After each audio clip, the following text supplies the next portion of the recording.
And the reason I chose modulation is it's more a lesson about moving between interesting and fun and unexpected chords. Because film music anymore is becoming increasingly homogenized in terms of style.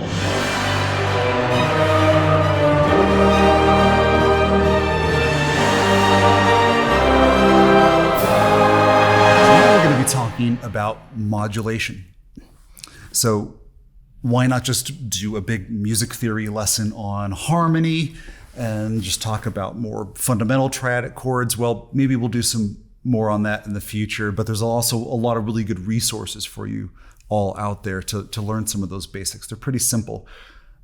But the reason I chose modulation is that there seems to be an issue in the world of film music, at least it seems to be getting worse, where there's an increasing lack of interesting harmony. And the reason I chose modulation is it's more a lesson about moving between interesting and fun and unexpected chords.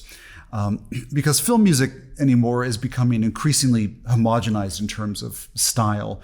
People are even tending to write in the same key, orchestrate using the same repetitive figures that aren't even necessarily motivic, just easy to repeat and loop. And my purpose in doing this lesson is to invite us all back through the doors of harmonic exploration. The purpose for that is there's so much dramatic possibility when you change key. Every different key area seems to have a different set of colors and interest associated with it. And just staying in one key for just far too long will really narrow the field of dramatic view in your music. Just staying in one spot can get old really fast, and people are increasingly getting lazier about it. It seems to have coincided a bit with the rise of the whole epic sound taking over film music, doing these big monster epic sized orchestrations even when the scenes don't call for it.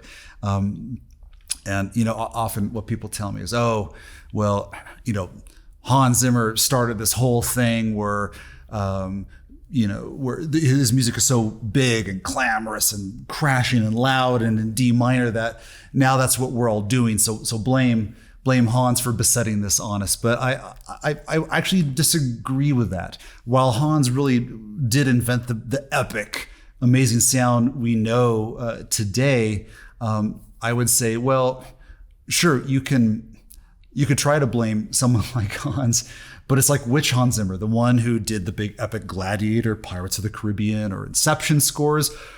But what about the one who did, Spanglish, Driving Miss Daisy, As Good as It Gets, which are just incredibly melodic, interesting, small, scaled down, but very compelling soundtracks all on their own.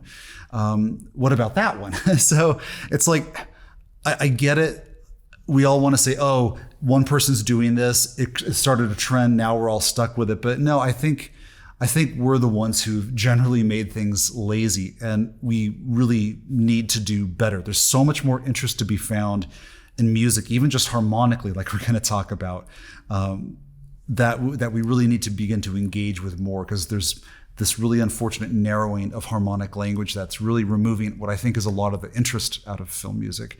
Because even some of those big Pirates of the Caribbean cues, I was doing a seminar where I was playing a scene, and we marked something like 6 really big modulations through that cue, and that's Hans too. So what I'm inviting us to do is get out of the patterned thinking and into the wider array of the 12 keys at our disposal here.